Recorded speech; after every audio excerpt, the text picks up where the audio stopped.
retour sur le plateau de Furax. Je suis en très bonne compagnie. Je suis avec Glitch. Salut Glitch. Salut Cosima. Comment se passe ton week-end? Écoute, super, c'est génial. Merci beaucoup. Super. Très bien. Écoute, beaucoup de choses à faire et beaucoup de choses à vous dire également. Déjà, un énorme merci pour les 50 000 €. Si on peut rajouter la cagnotte sur ce que je ne le vois pas dans le retour. Merci. Déjà 50 945 € pour Féministes contre le cyberharcèlement. Merci infiniment à tout le monde. Et également, une autre chose à vous dire, la boutique de Furax a été dévalisée. Ça y est, il n'y a plus rien. Mais comme on a atteint le donation goal qui permettait de refaire des précommandes, sachez que les précommandes seront lancées après l'événement pour qu'on puisse reprendre nos esprits un instant et lancer tout ça. Je suis en excellente compagnie ici, mais aussi autour du monde. Si on peut m'afficher mes merveilleux invités. Je suis d'ores et déjà avec Fourmi en direct de Tokyo. Il est 23h30. Comment ça va, Fourmi? On tient. On tient. Ouais. Fourmi qui est juriste de notre association Furax et qui est juriste en protection des données personnelles, donc ça va être utile pour notre sujet. Également direct de Montréal, on a Sauvan et Mélissa Cancelier. Merci à vous deux d'être là et en plus d'être ensemble, ça fait trop plaisir de vous voir ensemble. Il est 10h30 à Montréal. Bon matin. Je vais y arriver. Sauvan, tu es streamer, tu streams tout le week-end et tu es youtubeur également. Exactement. Voilà. Et Mélissa, toi, tu es experte en cyberpsychologie. On était collègues, il fut un temps. Donc voilà, j'ai pensé à toi aussi pour parler de tout ça parce que je trouve que tu peux apporter plein de choses. Tu as monté ton entreprise qui s'appelle Humanet, que je vous invite à aller voir sur Instagram. Et on est aussi accompagné aujourd'hui de Lila du collectif Échappe. Salut Lila, en direct de France quelque part.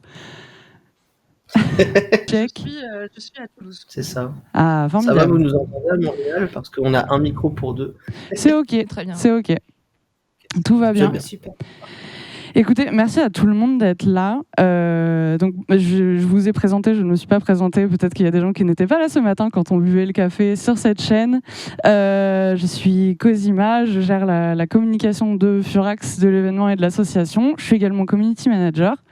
Et j'ai choisi ce sujet. Donc, ce week-end, comme vous le savez, on parle de cyberharcèlement, mais aussi de cyberviolence.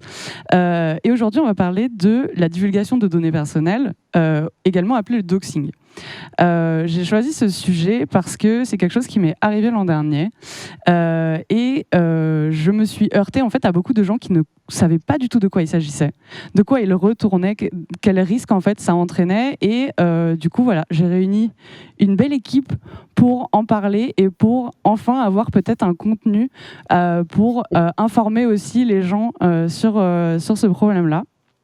Donc, je vais juste commencer par une définition et puis après on fera un petit tour. Vous avez toutes et tous des choses à apporter à ce sujet. Donc voilà. La définition purement Wikipédia. Là, je vais y aller très naturellement.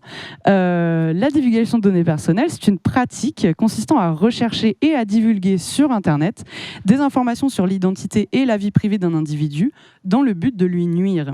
Les informations révélées peuvent être l'identité, l'adresse, le numéro de sécurité sociale, le numéro de compte bancaire, etc. Donc, vous vous rendez bien compte à ce stade qu'avec toutes ces informations, en fait, on peut faire plein de choses. On peut faire débarquer n'importe qui chez vous, les pompiers, un livreur de pizza avec des personnes malfaisantes également. On peut également résilier des services essentiels à votre logement, comme l'électricité par exemple, Internet, ce genre de choses. Et il y a aussi une autre pratique, peut-être qu'on en parlera, ou sinon je demanderai au Modo de mettre un petit peu de documentation dessus, qui s'appelle le SIM swapping, qui consiste à capturer finalement votre carte SIM pour pouvoir avoir toutes vos doubles authentifications. Elles sont super, elles vous aident beaucoup, mais quand vous n'avez plus de votre numéro de téléphone, ça devient compliqué. Ouais. Voilà. On va enchaîner sur... j'aimerais bien commencer avec le témoignage de Sauvan. Si tu veux parler en fait un petit peu de ce qui a pu t'arriver par le passé. Comme ça, on pourra aussi rebondir sur des exemples. Encore une fois, tu partages absolument ce que tu veux et on t'écoute. Alors, bonjour. Je sais jamais par où commencer avec ces histoires-là, mais j'ai aussi subi du doxing l'été dernier. Enfin, je pense que ça remonte un peu avant l'été dernier, mais en tout cas l'an dernier, j'ai subi du doxing. En fait, j'ai quelqu'un qui s'est amusé à faire des recherches sur moi, puis sur les membres de ma famille, qui a commencé à contacter les membres de ma famille pour leur raconter n'importe quoi sur moi, là. Et après, cette personne s'est amusée à divulguer des documents de l'entreprise de mon père sur les réseaux sociaux pour lancer des rumeurs comme quoi j'étais milliardaire et que j'escroquais des gens et D'accord. que voilà, je vivais sur une très grande montagne de dollars et que en gros tout le contenu que je faisais c'était pour voler des gens sans scrupules et mener une vie de luxe alors Bien que sûr. à cette période-là j'étais SDF, mais c'est pas grave. Et, Mais ouais, et comment t'as, comment dire, ces informations-là, tu savais déjà qu'elles étaient plus ou moins publiques. Comment tu as essayé peut-être de te rendre compte qu'est-ce qui était disponible à ton sujet? alors, en gros, moi, ce que je fais depuis que j'ai démarré mon activité sur internet, donc c'était en 2017, Ouais. moi, je suis très vigilant sur ce que je mets. Enfin, c'est pas que je suis vigilant sur ce que je mets sur internet, mais je suis vigilant à ce qui est publié à mon sujet sur internet. OK. Donc, par exemple, avant de lancer ma chaîne YouTube, j'ai commencé à faire un nettoyage de tout ce qui était disponible sur moi, sur les moteurs de recherche. Ouais. Ça m'a pris 1 an de tout nettoyer, de nettoyer tous les vieux messages de forum, les vieux sites internet, j'ai fait quand j'avais 16 ans, les trucs comme ça, tu vois? Pour que ça soit clean et que les gens mal intentionnés n'aient pas de matière à trouver sur ma vie avant Ouais. et détournent ce genre de choses. Mais là, en gros, ce qui avait été divulgué, le document sur l'entreprise de mon père, ce qui est drôle, c'est que c'était un document dont moi-même je n'avais pas connaissance. OK. Donc, ce qui est fantastique, c'est quand la rumeur a été lancée, j'ai appris des choses sur moi que je ne savais pas moi-même. Intéressant. Donc, c'était très intéressant. Donc, j'étais là, ah, ok. Donc, du coup, j'ai dû m'intéresser aux documents pour savoir ce qui se passait parce Bien que sûr, ouais. moi, concrètement, je ne savais pas. Moi, j'ai vu des documents circuler. J'étais en mode, mais qu'est-ce que c'est Ça parle de mon père, il a une boutique de jouets de collection. Donc, je me dis, ok, ça parle de la boutique de mon père. Très bien. Et en gros, ça parlait d'une histoire de si mon père décède, ses enfants vont avoir des parts dans sa boutique, un truc comme ça, tu vois. D'accord, OK. Et j'étais là, ok, je savais pas. Parce Oui, que donc ça allait quand même très loin dans ce qui pouvait être révélé sur même le fonctionnement même de ta famille. Enfin, voilà quoi. non, mais c'est ça, parce que ça me touche que moi, j'ai envie de te dire que je peux dealer avec, mais là, le problème, c'est qu'il y a les informations des membres de ma famille qui ont été Oui. divulguées, donc qui les mettaient en danger. Bien sûr. Et ce que les gens pensent pas quand ils font ce genre de choses, c'est que c'est pas que une divulgation de tes informations. Tu vois, il y a aussi tout un contexte qui existe. Par exemple, moi, dans ma famille, on a un passé familial qui est assez chargé, qui est assez compliqué, et on est un peu comment dire ça? En gros, on est un peu sous protection dans le sens où, on évite d'être trop présent en ligne parce qu'il y a des membres de ma famille qui sont vraiment pas des bonnes personnes et qui peuvent D'accord, faire des ouais. choses vraiment dangereuses. C'est pas que malveillant, c'est vraiment dangereux. Oui, il y a une couche de Et contexte quand même qui est importante à prendre en compte selon les personnes. c'est ça, et du coup, ça divulguait ces informations-là qui pouvaient être disponibles à ces personnes-là et qui se sont en effet manifestées par la suite. Donc c'était beaucoup à gérer. Ça a été un effet de domino qui était assez ingérable, parce que j'ai dû gérer le harcèlement qui en découlait. Ensuite, j'ai les membres de ma famille avec qui j'ai coupé contact depuis plus de 10 ans qui ont ressurgi, qui ont du coup essayé de participer au harcèlement et qui ont commencé à propager d'autres rumeurs pour essayer d'aggraver la situation. Et mentalement, c'était chaud, quoi. C'était très très compliqué à gérer. Et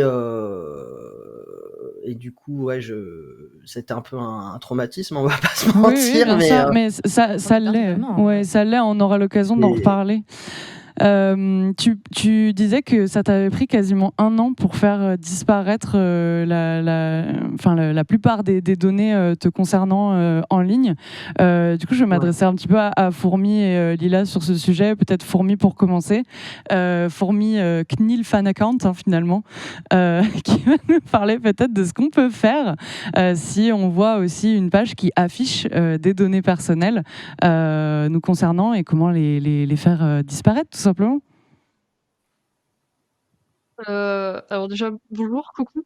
Coucou Formi. Alors, je vais enlever ça parce que sinon je vais m'entendre en double, ça va être une catastrophe. En fait, le sujet, il est toujours un peu compliqué parce que c'est très important de rappeler que quand il y a du doxing, quand il y a de la divulgation de données perso, etc. sur vous, le sujet, il est toujours un peu touchy parce que le doxing, il y a deux aspects. Il y a le doxing qui s'appuie certes sur du hacking. Donc ça va être quelqu'un qui va essayer d'aller chercher vos données par des moyens qui ne sont pas légaux. Mais il existe également, le doxing a également une, une face qui est basée sur les données qui sont publiques. Et les données publiques, ça va être soit des données qui sont mises en ligne parce qu'elles doivent être en ligne, mais il y a aussi en fait que nous on poste sur les réseaux sociaux qui peuvent en fait finalement nous revenir sur la tête comme tu l'as très bien dit Sovan. Toi tu as dû faire tout un cleansing de tes comptes, de tout ce que tu avais posté sur internet avant de lancer ta chaîne YouTube justement pour esquiver ça.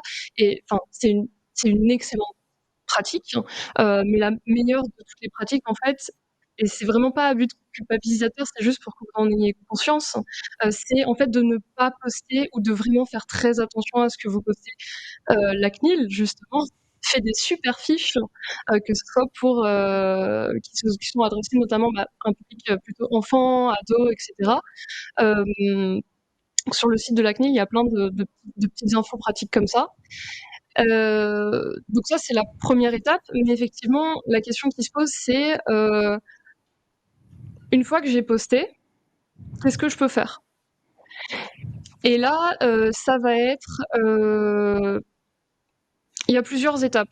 La première chose, c'est que déjà, si vous avez posté sur des réseaux sociaux, vous avez la possibilité de limiter en fait à qui vous avez posté. Moi, à l'époque où j'ai commencé vraiment à m'intéresser à tout ce qui était la protection des données, j'avais mon Facebook depuis 2011, je sais pas, quelque chose comme ça. Et en fait, à l'époque, 2010-2011, je crois. Et en fait, à l'époque, t'es pas du tout aware. Moi, j'étais même pas majeure, j'étais pas aware de ce que je postais. Et ce que je me suis rendu compte, c'est que je partais en public. Oui. Tous mes posts partaient. Il y a énormément de jeunes utilisateurs qui ont même leur collège sur Facebook. En fait, tu repasses tous tes posts en privé. Ouais. Et maintenant, en fait, ça a été changé parce que ça, je me suis rendu compte de ça, c'était peut-être il y a 4-5 ans.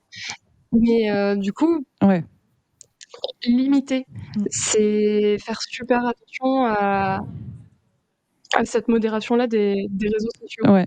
Notamment même LinkedIn, qui est un métier qui est très intéressant pour trouver un travail, mais qui est une mine d'informations. Pareil, vous pouvez limiter. Vous pouvez limiter pour ne montrer qu'aux personnes à qui vous avez accepté l'accès. Ouais, à ce sujet, Lila, tu veux rebondir aussi sur ces pratiques-là à mettre en œuvre pour se protéger. Je sais que Échappe, vous faites des choses en ce sens, si tu veux nous en dire un mot. Tout à fait. En fait, on a plusieurs aspects de notre travail qui concernent les cyberviolences conjugales. Mais le premier travail qu'on fait, c'est déjà de fournir des guides pour se protéger ses comptes, avoir des démarches pour justement soit passer ses comptes en privé, soit vérifier combien d'appareils sont connectés au même compte. Enfin, il y a plein de choses à voir qui sont disponibles sur le site d'Échappe. Donc c'est échappe.eu.org où en fait vous allez avoir des vous allez avoir vous allez avoir des tutos en fait assez basiques avec des captures d'écran, avec ce que vous pouvez faire pour vous protéger mieux par rapport à vos comptes TikTok, Facebook, Google. Il y a 14 guides en tout. Donc là, oui, effectivement, on parle de ce dont parle Fourmi, le fait de limiter ces publications, c'est un des aspects qu'on propose. On essaye de jamais trop aller vers la limitation de ce qu'on publie d'abord. Enfin, ça va dépendre en fait du contexte de la personne. Si la personne est dans une situation à risque très élevé et que voilà le mari, l'ex-mari violent par exemple va avoir accès à son adresse, à son lieu, de vie, etc. Facilement, accès aux enfants, etc. On va avoir des conseils qui seront beaucoup plus vers la limitation des posts et des publications. Ça peut aller jusqu'à avoir 2 appareils différents, ça peut aller jusqu'à mettre en privé son compte, etc. Mais ça dépend de la situation de la personne et on veut toujours essayer de plutôt envisager la situation, comment elle est, parce qu'elles sont très complexes et variées. Et le truc qu'on fait aussi, c'est qu'on essaye de s'adresser à des associations qui font d'abord de l'écoute et du soutien à des victimes de violences. Super. Et pas nous directement intervenir. Ouais. Parce que déjà, on est peu et on n'est pas formé sur la question de l'écoute. Donc, on va plutôt faire confiance aux personnes qui font ce travail depuis 30 ans parfois. Ouais. Et qui savent déjà bien protéger les personnes victimes de cyberviolence ou de violences conjugales. Bien sûr, ouais. C'est super que vous puissiez partager votre expertise avec des assos spécialisés. Glitch, tu avais une question, tu veux rebondir sur quelque chose? Ouais, c'était plus pour rebondir justement sur ce que tu disais en fait, par rapport notamment à la limitation du contenu, les paramètres de, comment dire, de privacy. De vie privée, simplement, de données privées. Ce qui est très emmerdant d'ailleurs, des fois, c'est que suivant la mise à jour d'un appareil, quel que soit l'appareil, suivant la mise à jour d'une application et tout, des fois, en fait, ces paramètres peuvent être réinitialisés ou remis avec un truc par défaut. Et parfois même, le paramètre par défaut de base, alors même qu'il n'y a pas eu de mise à jour et tout, c'est tout public, let's go. Et c'est un vrai problème parce que quand on voit parfois la complexité de certains outils pour pouvoir changer, par exemple, un mot de passe, encore ça va relativement, sauf quand il y a le fameux truc de je comprends pas, j'ai mis 3 fois le même mot de passe, il me dit que ça n'existe pas, mais si je le change, on me dit non, c'est un ancien mot de passe qui est déjà utilisé. Ouais. Il y a vraiment ce problème-là. En fait, il y a une grande opacité dans la complexité justement des menus, des possibilités en fait pour les personnes utilisatrices des solutions, qui vient rajouter vraiment cette couche de difficulté de protection de nos données. Et c'est important aussi d'avoir cette vision-là en fait de si on galère. C'est pas forcément, c'est jamais parce qu'on est nul ou un truc comme ça, c'est parce que aussi des fois il y a une volonté de ne pas aider les personnes utilisatrices en fait dans le management de leurs données. Et là, on parle uniquement de données au final, comme tu le disais, fourmis, qui sont accessibles plutôt de façon ouverte. Tu as mentionné aussi le fait de se procurer des données de façon illégale. Ça a été le cas pour moi. Ça crée, Sovan, tu l'as mentionné aussi, j'essaie de faire des ponts entre les sujets. Le fait de finalement, il y a une vraie invasion. Parce que aussi c'est des données, même toi t'en avais pas connaissance, moi ça a été via quelque chose d'autre, via mon opérateur téléphonique, où ma page client en fait a été saisie par les personnes, et du coup ils avaient toutes mes informations, donc là aussi on est sur quelque chose d'illégal. Pour revenir un petit peu du coup sur l'aspect psychologique au final de cette invasion, toi Mélissa, du coup tu es experte en cyberpsychologie. Sur ce sujet-là, est-ce que tu peux nous parler un petit peu de ce que ça crée en termes au final d'insécurité ou de sentiments au final de sécurité qui changent sur le cyberespace à ce moment-là? Le problème que ça crée, il est énorme, mais il s'arrête jamais. C'est-à-dire que il faut comprendre que quand on a quelques formes de violence ou de menace, parce que finalement le doxing, ce que ça provoque, c'est une menace. C'est-à-dire que ça provoque, on se sent tout de suite en insécurité et on n'a pas de dimension. On ne connaît pas la dimension de la menace, on ne connaît pas jusqu'à quand cette menace va exister.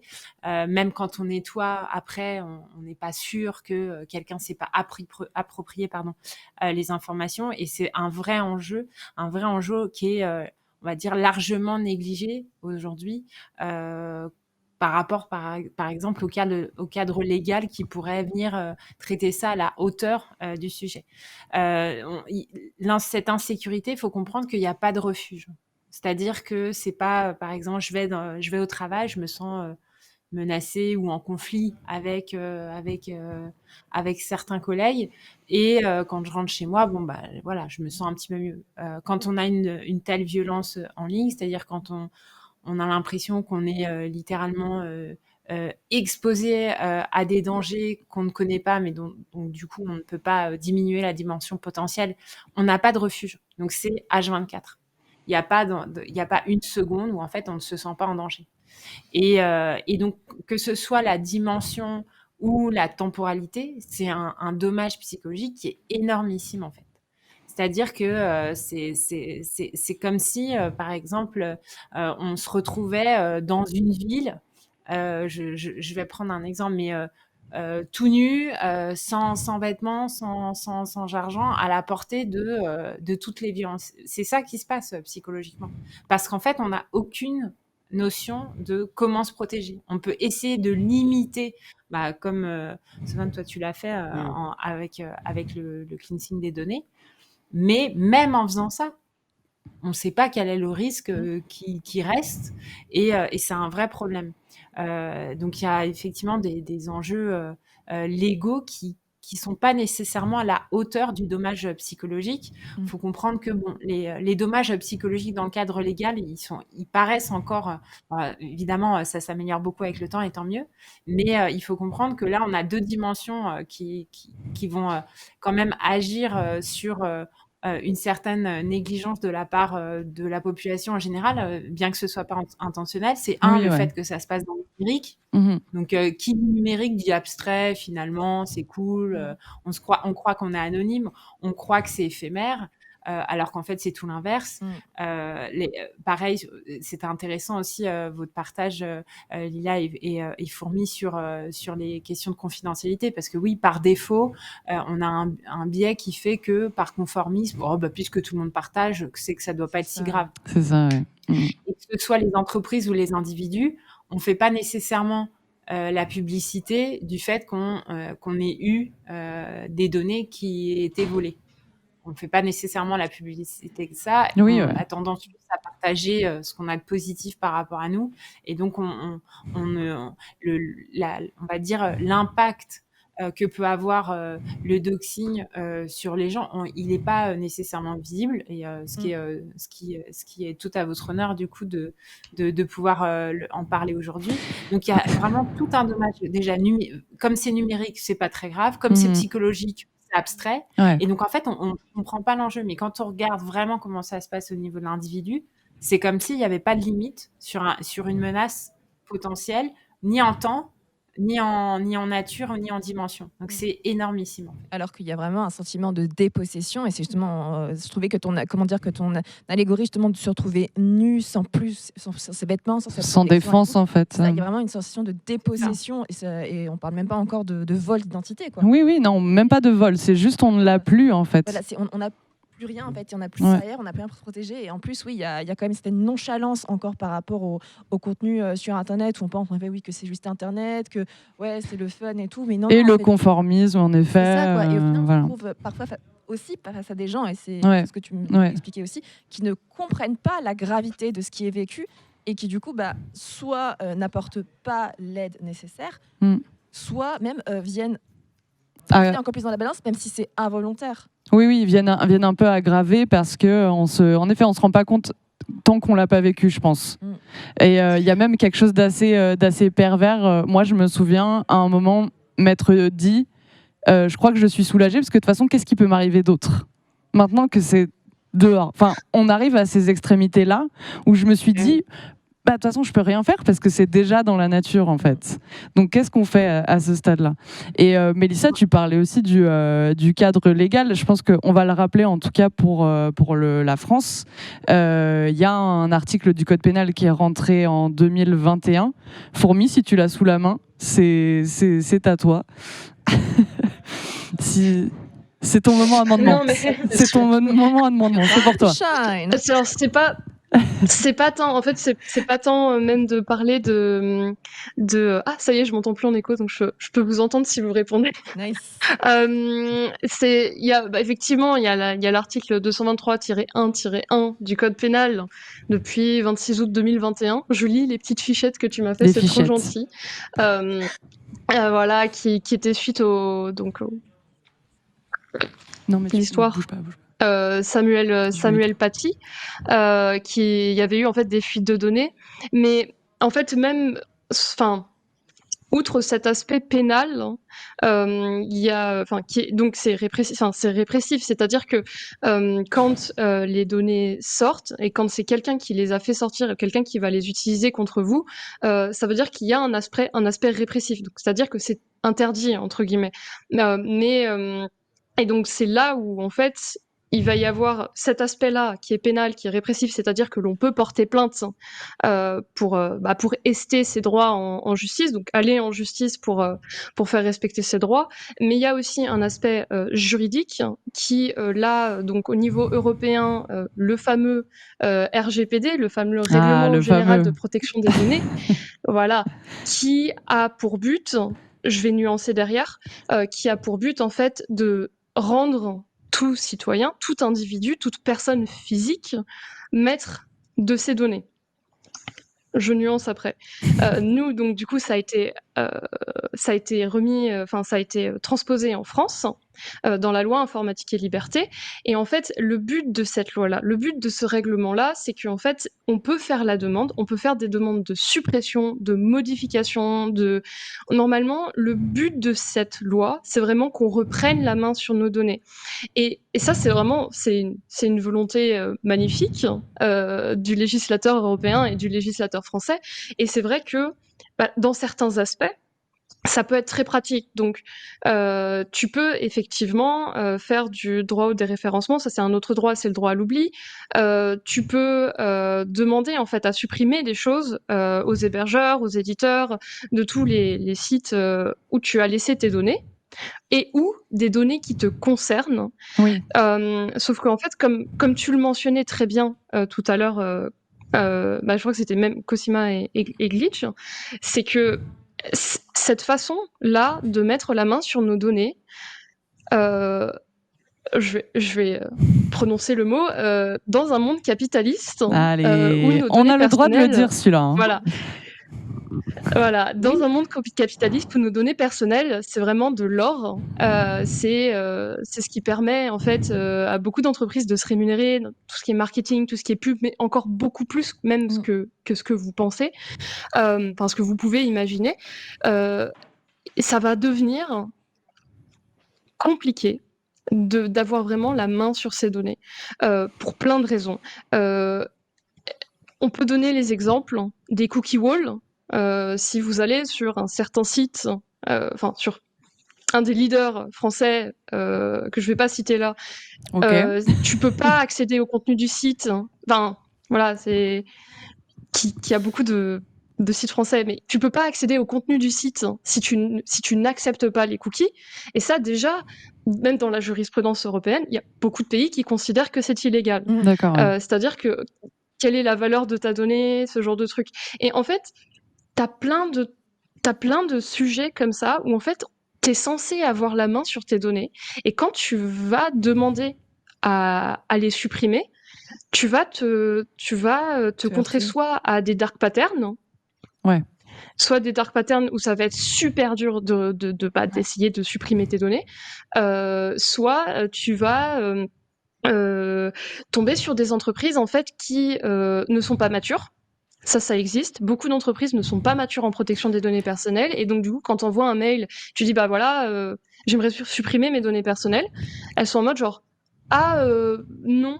Oui, mature et même aux normes aussi, parce qu'il y a quand même des règles à respecter pour ces sites-là.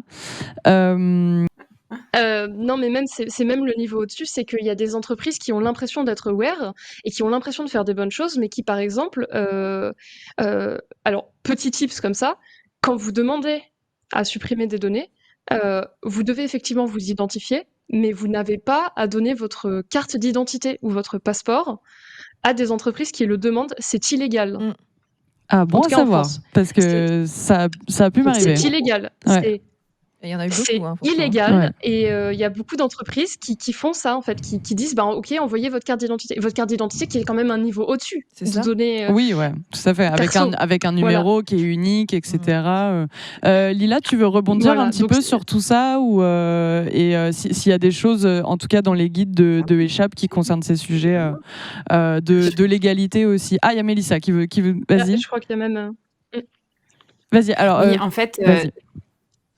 pardon, pour rebondir sur ce que disait Fourmi, faut bien comprendre que, notamment sur les sites, les cookies, parfois, si vous allez notamment sur des sites journalistiques, c'est où vous vous abonnez, donc vous payez une somme, hein, quelle qu'elle soit, ou vous acceptez les cookies.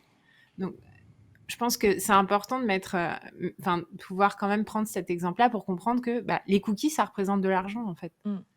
Ça représente de l'argent et tout ce qui est gratuit, c'est que c'est nous le produit. En tout cas, nos données sont... Comme d'habitude, ouais.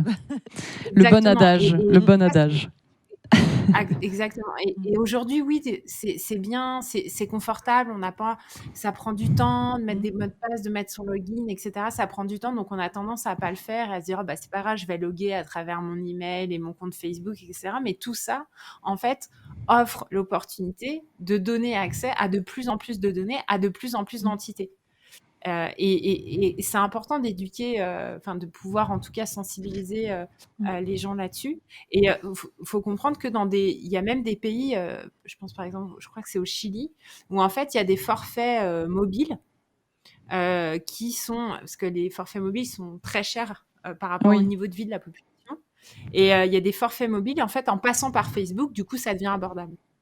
Donc en fait, parce qu'on est en train d'utiliser toutes leurs données. Glitch fait les gros yeux. Oui, c'est ça le capitalisme. Il va jusque-là. Non, mais c'est pour ça. C'est à ce moment-là que j'ai pensé à ça. Ouais. Mais parce que vraiment, on est dans un monde. Moi, j'ai travaillé notamment dans l'adtech, c'est-à-dire vraiment là où en fait on vend le pixel d'attention d'une certaine manière. C'est inimaginable les sommes colossales en fait qui peuvent être mises aux enchères et qui se font automatiquement à la seconde. Mais il faut bien comprendre que les données personnelles, c'est une mine d'or, c'est l'or d'aujourd'hui. Et on a tendance effectivement à les partager parce qu'on nous offre du confort, sans forcément se rendre compte des risques potentiels. Et peut-être que ça vaut le coup d'être un petit peu moins confortable et à essayer de construire de nouvelles habitudes, prendre le temps de mettre un login, d'un mot de passe, prendre le temps pour les cookies, quand on n'est pas obligé d'accepter, d'aller voir de mettre que ceux qui sont essentiels. Alors après, essentiels. Oui, mais bon, les fameux essentiels.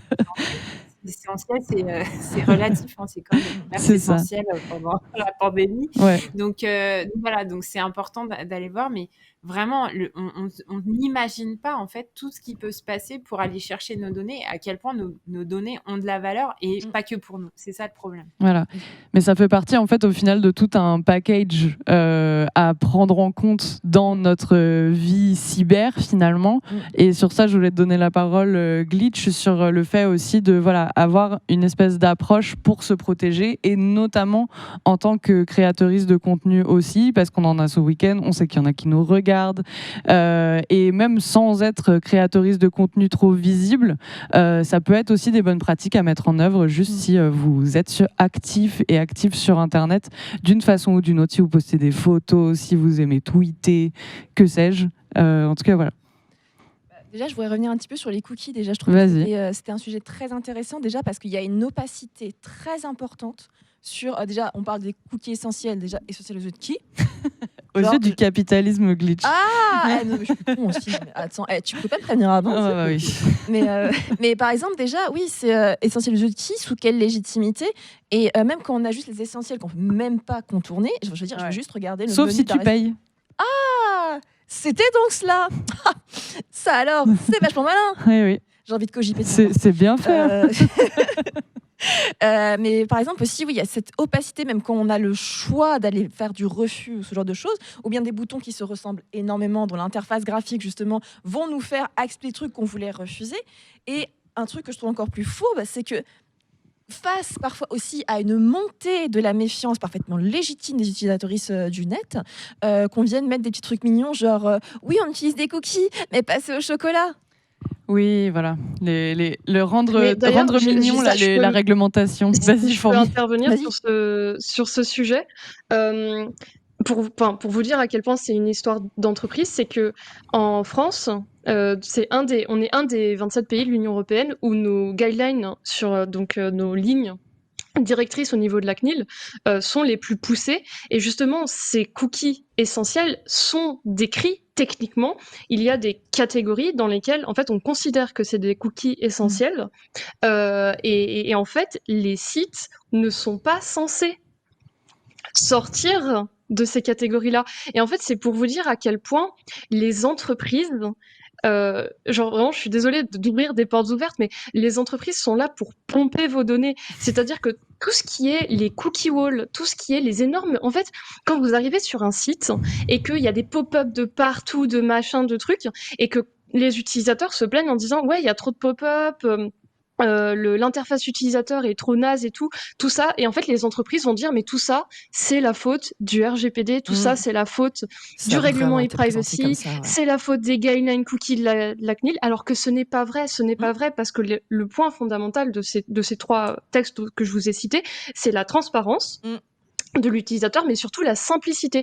Même le but de tout ce qui est les politiques de confidentialité, les conditions générales d'utilisation, tous ces textes vraiment sont basés sur des règlements, des directives, des lois qui poussent normalement les entreprises à être le plus transparent, mais aussi le plus simple possible, et à vraiment expliquer aux consommateurs à quoi il consent en fait. Ouais. Et tout ce qui est ces pop-up là, et en fait il y a beaucoup d'entreprises qui vont se servir des textes juridiques pour les sortir complètement de leur contexte en disant oui, si vous avez autant de pop-up, si ça vous fait autant chier, c'est à cause des règlements C'est européens. ça. Alors qu'en Ouais. fait, ils sont là pour nous protéger en tant Ouais. que consommateurs, mais les entreprises les utilisent comme des moyens marketing de dire oh là là, regardez, c'est trop nul, alors qu'en fait, elles ne respectent pas. Ouais. Elles ne respectent pas la loi.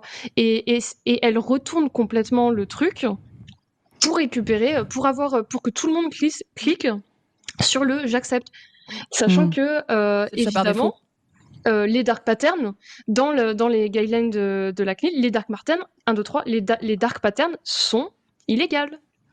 Ce n'est pas accepté. Ouais. Donc les normes, normalement, le je refuse tout, ou même le continuer sans accepter, il est censé être de la même couleur et au même niveau, de la même taille, à côté de j'accepte tout. Et il est censé être accessible en un seul clic. Ouais. Et oui, et ça, il y a c'est rarement le énormément de cas. sites qui ne le font pas. C'est rarement le cas. C'est hyper intéressant ce que tu dis sur notamment la transparence. Ça me ramène à ce dont on a parlé un petit peu avant sur cette chaîne, sur la modération des réseaux sociaux. Là, on nous donne quand même pas mal d'outils pour savoir où sont nos données finalement avec ces réglementations-là.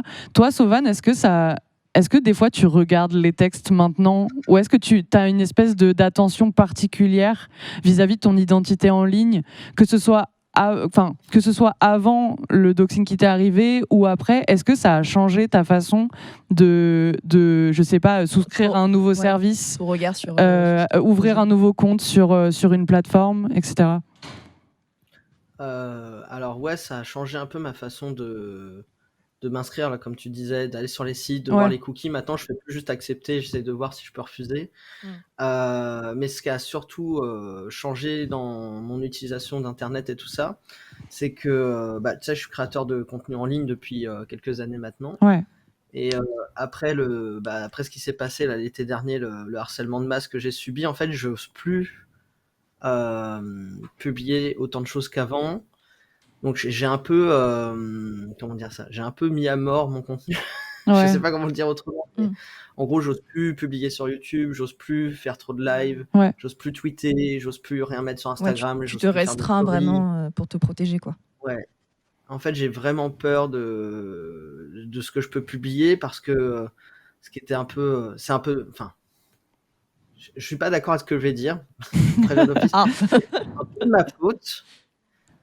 Oui. C'est pas de ma faute si je me suis fait harceler, mais En gros, moi, je suis quelqu'un, tu vois, je partage ma vie, je partage des trucs qui me sont arrivés, je vais partager des photos de trucs marrants, tu De vois. tes Parce chats. que c'est ça, de trucs bêtes, genre un mec qui transporte un âne à Maison-Alfort dans le 94 un dimanche. Ça me fait rire, genre je le publie parce que Week-end c'est marrant, standard tu dans vois. le 94.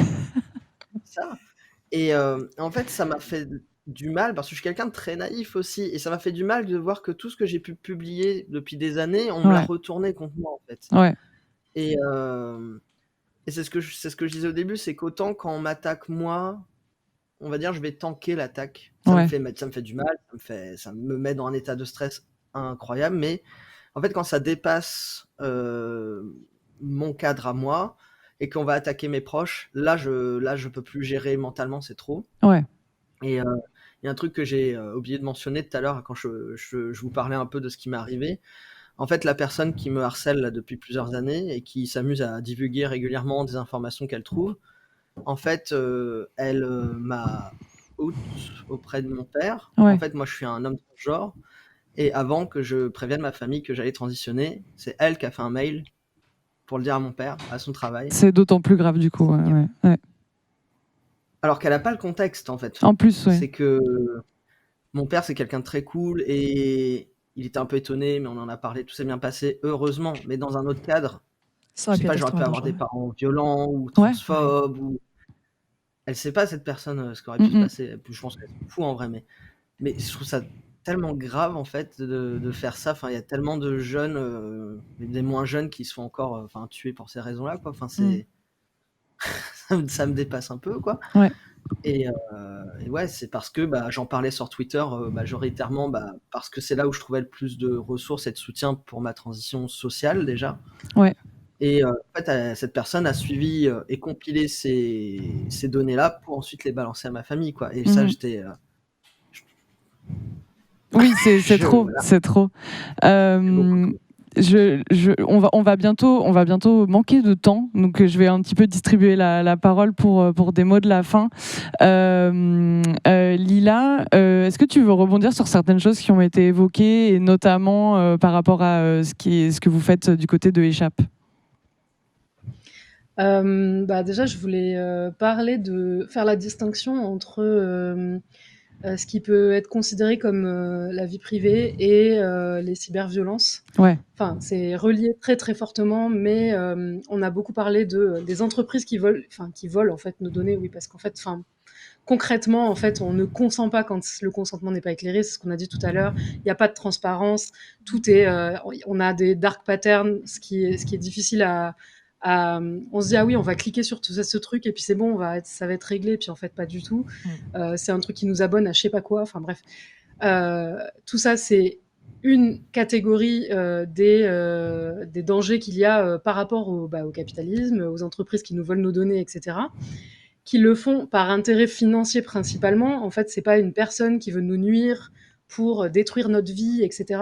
Là où les cyberviolences vont être vraiment ciblées par rapport à des groupes d'individus, par rapport à des situations particulières, c'est-à-dire une rupture, par exemple, voilà, un parcours de transition, n'importe quoi. Enfin, il y a vraiment plein de cas différents où on va avoir des personnes qui sont vraiment là pour nuire, même si ça peut être aussi du harcèlement de meute où la personne se dit ah oui, j'ai juste envoyé une insulte, c'est pas grave, c'est sur internet, Oui, etc. ouais, Mais en ouais. fait, ils sont 150.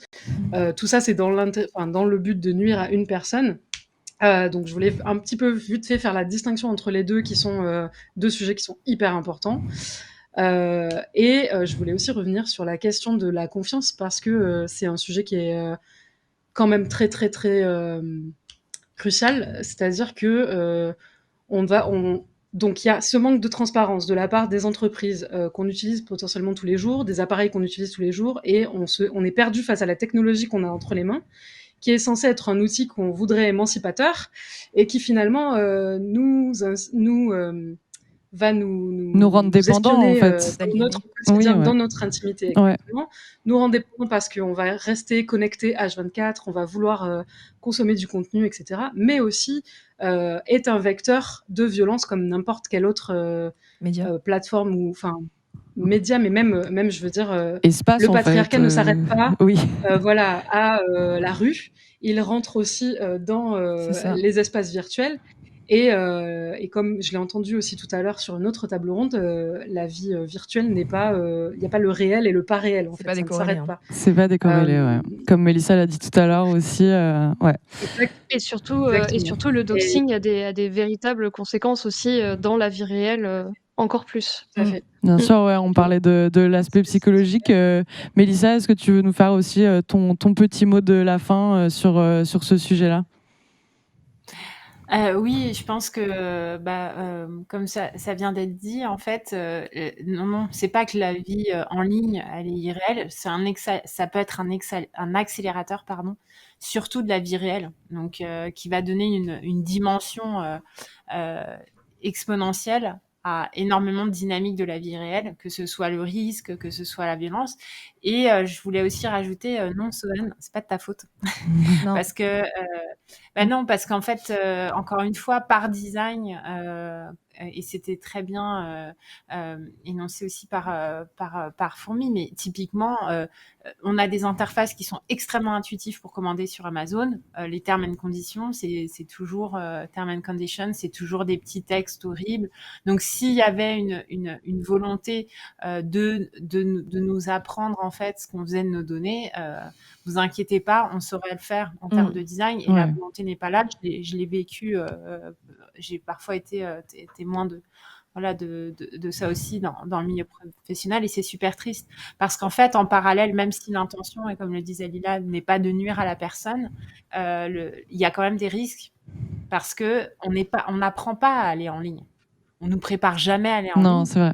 Et c'est comme si on allait dans une espèce de grande métropole étrangère à poil, quoi. Excusez-moi de le dire comme ça. Non, mais oui, on est toujours sur cette réel, métaphore qui marche très bien. Voilà, on nous apprend jamais. On nous apprend jamais. Alors, prétexte que certains trucs sont intuitifs dans une logique financière, ça veut pas forcément dire qu'il n'y a pas de risque. Et donc, c'est génial la tech, mais je pense qu'il faut ni blâmer la tech ni les gens. Il faut juste réaliser qu'on doit se préparer. J'aimerais bien enchaîner juste un petit point que vous avez aussi évoqué tout à l'heure sur la perte de confiance par rapport à ce moment où on se sent tout nu, etc., et qu'on n'a plus de ressources. S'il y a un truc sur lequel je pense qu'on est toutes et tous d'accord dans Échappe, c'est le travail de reprendre confiance en ses outils, reprendre confiance en ses usages. Et on fait aussi des formations à destination d'assauts et de structures qui font de l'accueil, etc. Et quand on arrive, en fait, on a des hordes de personnes, majoritairement des femmes, puisque c'est dans le social et qu'on fait du care, etc., qui arrivent en disant moi, j'y connais rien, Internet, je pars de zéro, je sais à peine écrire un mail, etc. Et je dirais que certes, on va leur parler de cyberviolence et on va leur parler de techniques et de comment se protéger, mais il y a 80% ou plus du travail de ces formations qui est là pour leur dire vous avez un outil que vous utilisez tous les jours et vous allez avoir confiance en vous à un moment donné, vous allez reprendre votre autonomie sur ces appareils et ça va se faire, vous allez y arriver, quoi. Et ça, c'est hyper important, je pense, de donner aussi de l'espoir un peu à beaucoup de gens qui se sentent super safe jusqu'à ce qu'il y ait un événement tragique qui est horrible à vivre. Mais en fait, certes, c'est pas transparent, on nous vole nos données, il y a plein de trucs qui sont vraiment très très durs à encaisser, mais on n'est pas complètement démunis. On peut apprendre certaines choses, ça prend du temps malheureusement, parce qu'on se bat contre des géants aussi, on se bat contre le patriarcat, le capitalisme, etc. Mais l'idée, c'est quand même de se réarmer, pas armer forcément, parce que c'est pas forcément... je veux pas partir forcément sur un truc guerrier, mais de dire je peux reprendre confiance en moi, je peux réutiliser mon appareil et me sentir un peu plus en confiance sans aussi tomber dans ce que nous on appelle le technosolutionnisme, c'est-à-dire avoir une application magique qui va nous régler tous les problèmes de cyberharcèlement ou de harcèlement de rue, mais plutôt réapprendre à changer ses mots de passe, faire attention à qu'est-ce qui est visible, comment, à qui on partage quoi et dans quelle situation. C'était mon mot de la fin. Et merci pour les 55 000 € pour Féministes contre le cyberharcèlement. Glitch, tu voulais rebondir? Oui, normalement. Alors, j'étais censée faire un point justement sur des premières pistes d'approche justement sur comment se protéger. On avait évoqué toutes les deux justement la possibilité de faire une émission parce que c'est un projet dont j'ai quand même envie depuis une longue date en fait, de faire justement cette émission pour montrer des exemples sur comment arriver à se protéger, comment arriver aussi à protéger son public, parce que quand on fait des giveaways, ce genre de choses, il y a des adresses physiques qui risquent d'être leakées, il y a des moyens de se protéger par rapport à ça, il y a des qui sont assez faciles. On pourra carrément faire un after Furax, comme on avait fait l'an dernier pour les trucs où il y a trop de trucs à dire. Ça, le sujet est tellement vaste. Voilà, Fourmi avait été dans l'after Furax de l'an dernier. Fourmi, est-ce que tu as aussi un petit mot de la fin en direct de Tokyo, parce qu'il nous reste 4 petites minutes? C'est plus pour rajouter, parce qu'en fait, on a parlé notamment donc, de l'impact psychologique, de la prévention, de comment retirer ces données, etc. J'aimerais juste venir sur l'après, qui a déjà, que Lila a commencé à exposer, mais simplement pour l'après, et surtout même un sujet même proche, mais un petit, voilà, les fuites de données par les data brokers, ça fait peur. Je sais que ça fait peur. Il y a France Travail qui s'est fait leaker 20 ans. 20 ans de données. 43 millions de personnes concernées. Voilà. Et donc du coup, il y a 2 semaines. Et en fait, juste pour que vous sachiez, vous avez la possibilité de porter plainte. Voilà, pour ce sujet, pour les personnes qui ne sont pas au courant, si jamais vous êtes concernés, vous avez la possibilité de porter plainte. Ça, c'est la première chose. Et la deuxième chose, c'est simplement pour vous prévenir, quand il y a des fuites, effectivement, c'est ce que je disais tout à l'heure, il y a des conséquences qui sont physiques. Tu les as mentionnées au début, Cosima, à savoir, du coup, peut-être recevoir... des coups de téléphone, des trucs comme ça. Il y a un truc qu'on mentionne pas forcément, mais c'est tout ce qui est les spams, mon compte formation, les trucs comme ça. Absolument, toutes les arnaques. À la fuite.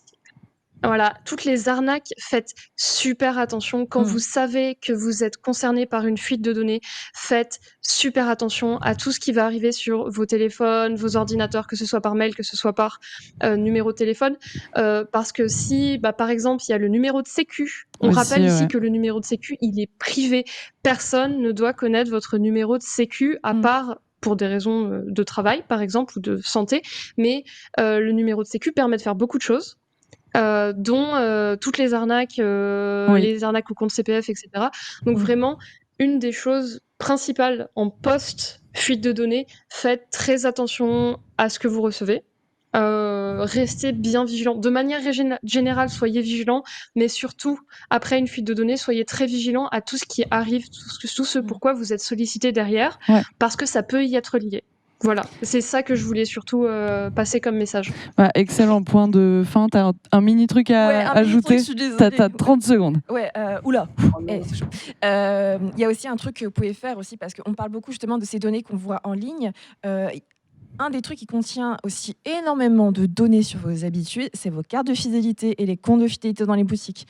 Quand vous allez dans une boutique, quand vous allez même dans une pharmacie, et qu'en plus vous voyez quelqu'un derrière vous qui ne respecte pas la limite de confidentialité, la distance, vous êtes parfaitement en droit de lui dire recule. Reculez, s'il vous plaît. Voilà, je dis non. Stop.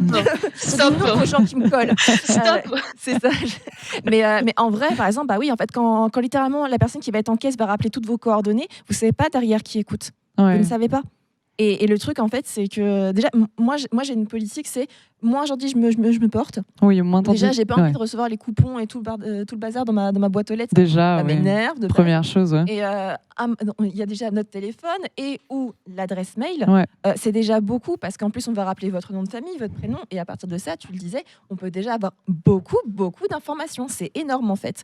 Et de cela, de ces données qui peuvent paraître même anodines, peuvent découler des failles de sécurité. Par exemple, j'entends une boîte mail. Est-ce que cette personne-là, elle a pensé à mettre un mot de passe fort ? Est-ce qu'elle a pensé à mettre une double authentification ? Et ce sont des éléments qu'on va évoquer justement dans le live qu'on va préparer justement sur la protection des données. On va faire ça. Ça va être ça, parce que ça peut paraître anodin comme ça, mais en fait, avoir une carte de fidélité, c'est assez sympa pour les réducs et tout. Mais qu'est-ce qu'il y a derrière ? Vous les avez contre quoi, les réducs ? Vous n'avez pas que contre votre achat, vous les avez contre des habitudes de consommation. Vous avez des données qui sont absolument clés pour le commerce qui vous fournit cette carte. C'est exactement ça, quoi. Ça peut être de la géolocalisation aussi, qui peut être par défaut dans certains fichiers photos, vidéos quand vous les postez. Aussi, ouais. Et ça, pareil, ça reste un sujet. Ça peut être des gens aussi qui leakent par mégarde vos informations. Qu'est-ce qu'il a fait non, Soban a fait. C'est une vision. D'accord. Mais ça peut être par exemple, et on a déjà eu le cas dans notre famille, en fait, d'une personne qui nonchalamment en fait a dit à un journaliste où une personne de notre famille vivait. À quel moment ? Eh oui. À quel moment tu te sens légitime de balancer des informations comme ça qui ne sont pas légitimes ? Eh ben, on va en avoir des choses à en parler dans cet After Furax qu'on a fait. Ouais. Pour le moment, on doit rendre l'antenne. Je veux vraiment vous remercier très chaleureusement pour avoir abordé tous les sujets qu'on a abordés. Il y avait plein de choses. On a un peu dévié, mais c'est cool. Ça donne plein d'infos pour la suite. En tout cas, merci vraiment à toutes et tous. Alors, les cœurs, c'est merveilleux. C'était pas des choses faciles à partager. Je pense, ni pour Sovan, ni pour moi dans nos situations. Mais en tout cas, merci de nous avoir écoutés. Et puis, on se retrouve très vite sur le plateau de Furax, juste après un tout petit break. Merci à vous, merci Tokyo, merci Montréal, merci Toulouse. Et à bientôt. Bye bye. Salut.